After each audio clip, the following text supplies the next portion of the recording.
السلام علیکم، میں ڈاکٹر رانا ہوں اور آج میں پاکستان کی مشہور رائٹر عمیرہ احمد اور ان کے ڈرامے الف کی بات کروں گی، جسے دیکھ کر مجھے یہ بک دی شیخ یاد آ گئی جو میں نے چند سال پہلے پڑھی تھی۔ اور میں بات کروں گی اپنی بک دا کریج ٹو سے نو کی۔ یہ میری سچی کہانی ہے۔ دیکھیں، اس پوری دنیا میں بہت سارے رائٹرز ہیں جو مختلف جگہ پر دور دراز ملکوں میں بیٹھے ہوئے جو کہانیاں لکھ رہے ہوتے ہیں۔ اکثر محض اتفاق سے ایک کی کہانی دوسرے سے میچ کر جاتی ہے، یا پھر کبھی کوئی آئیڈیا اتنا زیادہ اسٹرانگ ہوتا ہے، وہ اس طرح فلوٹ کرتا ہے پوری دنیا میں کہ ساری دنیا کے رائٹرز، فلاسفر، بلکہ عام لوگ تک اس سے متاثر ہوتے ہیں، ان کے رویے وغیرہ اس کے زیر اثر ہوتے ہیں۔ اور کبھی کبھار تو ایسا ہوتا ہے کہ کوئی جان بوجھ کے ایک رائٹر دوسرے کی کہانی سے کانٹینٹ لے لیتا ہے، جس طرح میں آج کل کہہ رہی ہوں کہ بہت سارے پاکستانی رائٹرز جو ہیں وہ میری بک سے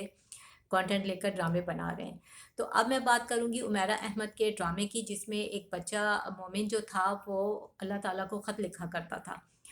اسی طرح یہ جو بک ابھی میں نے آپ کو ذکر کیا دی شیخ، اس میں بھی ایک کیریکٹر ہے جو اللہ تعالیٰ کو خط لکھا کرتا ہے۔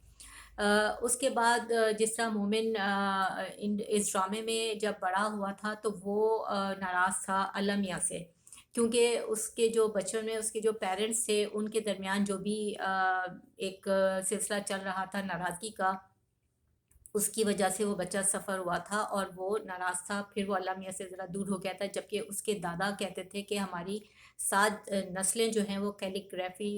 جو ہے اس کے ذریعے اللہ سے قریب ہیں۔ اس بک میں بھی جو ایک کیریکٹر تھا وہ اس وجہ سے اللہ سے دور ہو گیا تھا کہ اس کے چھوٹی بچی کے ساتھ ایک درندے نما انسان نے درندگی کی تھی۔ لیکن اس کے بعد اس کا اللہ تعالیٰ سے کنیکشن ہوا اور وہ دوبارہ سے جو ہے اللہ سے قریب ہو گیا تھا۔ اور یہ چیز پوری دنیا میں تقریباً ہر تھوڑے مطلب پرسنٹیج کے ساتھ انسانوں میں ہوتی ہے کہ ایک انسان اللہ سے دور ہوا کسی وجہ سے اور اس کے بعد وہ پھر دوبارہ سے اللہ سے قریب ہوا ہے،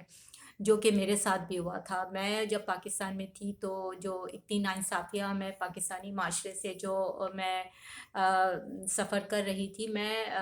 یہ نہیں کہوں گی کہ میرے ساتھ بہت ظلم ہوا تھا۔ یہ جو مختار مائی وغیرہ کے ساتھ ہوا میں سمجھتی ہوں کہ وہ ظلم تھا، لیکن میں ناانصافی کی بات کرتی ہوں کہ میرے ساتھ پاکستانی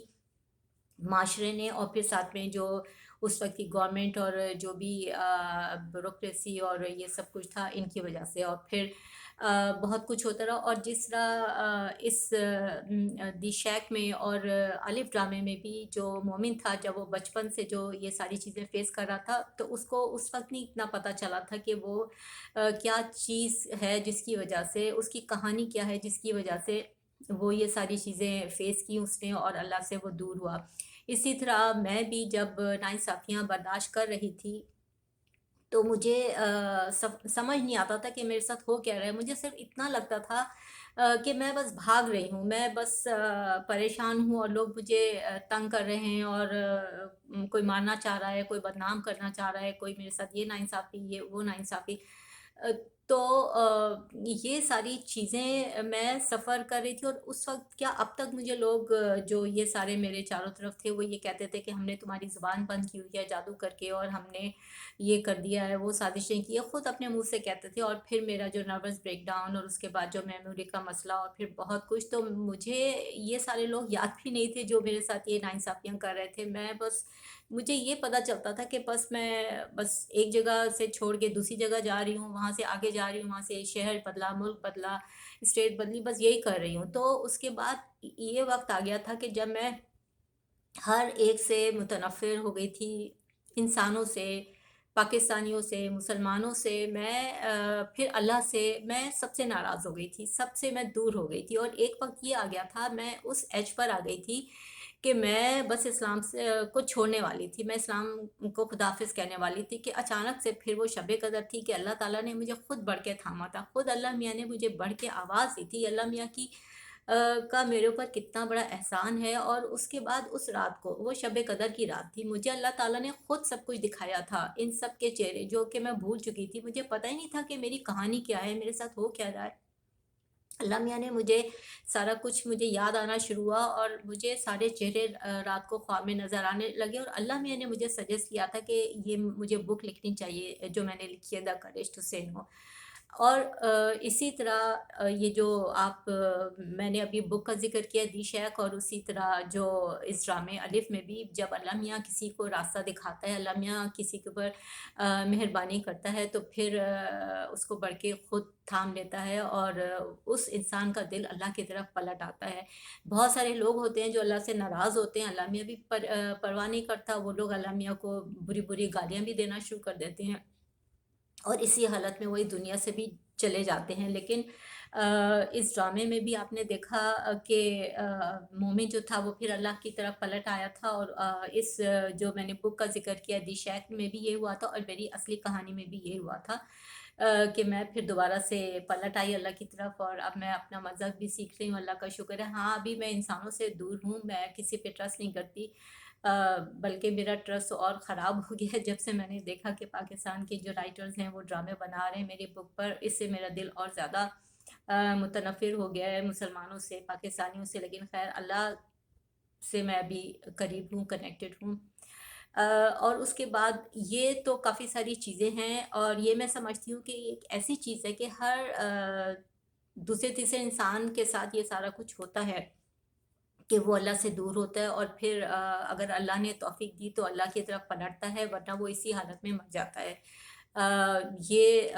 والا ایلیمنٹ جو ہے یہ سب میں مشترک ہے۔ میری کہانی میں عمیرہ احمد کی ڈرامے اور ان کا میں نے سنا، انہوں نے کوئی ناول بھی لکھا تھا، میں نے وہ پڑھا نہیں ہے، اور اسی طرح اس بک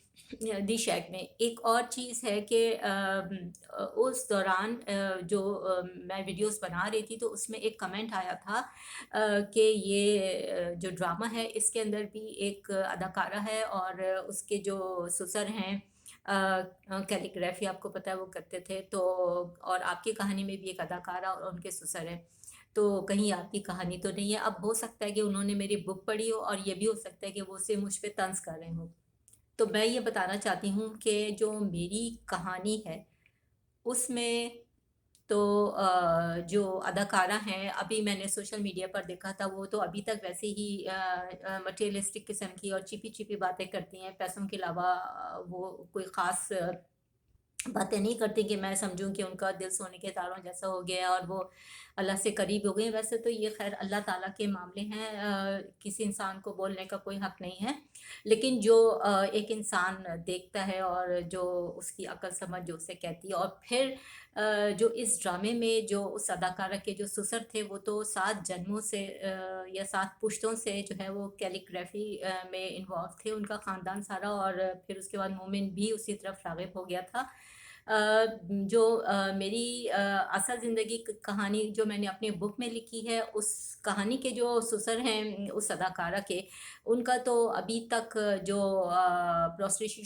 پروسٹیٹیوشن کا جو اڈا ہے، بزنس ہے، وہ ہو سکتا ہے 7 جنموں سے ہو، مجھے نہیں پتہ، یا انہوں نے اسی جنم میں ہی شروع کیا ہو، لیکن وہ تو ابھی تک اسی طرح پھل پھول رہا ہے، ان میں کوئی چینج نہیں آیا ہے۔ کیونکہ اگر کوئی چینج آ چکا ہوتا نا تو اس کے اثرات سب سے پہلے مجھ تک آتے، میرے لیے زندگی بہت اچھی ہو جاتی۔ اور یہ جو انہوں نے اور دوسرے ایک کرپٹ لوگوں کے ساتھ مل کر جو یہ ڈرامے وغیرہ میری بک سے بنانے شروع کیے ہیں، اور مجھے جو بالکل رائلٹی وغیرہ نہیں مل رہی، اور جس کا مجھے بہت دکھ بھی ہے، ظاہر سی بات ہے، تو سب سے پہلا اثر مجھ پر پڑتا، میری زندگی ایک تو بہت خوبصورت ہو جاتی، اور دوسرے کہ یہ ڈرامے وغیرہ جو ہیں وہ بننا بند ہو جاتے، اور مجھے انصاف ملتا۔ وہ مجھے کہتے ڈاکٹر رانا یہ آپ کی بک سے ہم لے رہے ہیں تو یہ آپ کی رائلٹی ہے، آپ کو ہم ایکنالج کر رہے ہیں۔ تو یہ چیز میں نے بتانی تھی کہ اب پتہ نہیں عمیرہ احمد کے ڈرامے میں جو اتنا سارا کچھ میری کہانی سے مل رہا ہے وہ صرف اتفاق ہے، انسپریشن ہے، یا پھر کیا ہے، میں کچھ نہیں جانتی، لیکن بہرحال میں ان کی بہت عزت کرتی ہوں۔ اللہ حافظ۔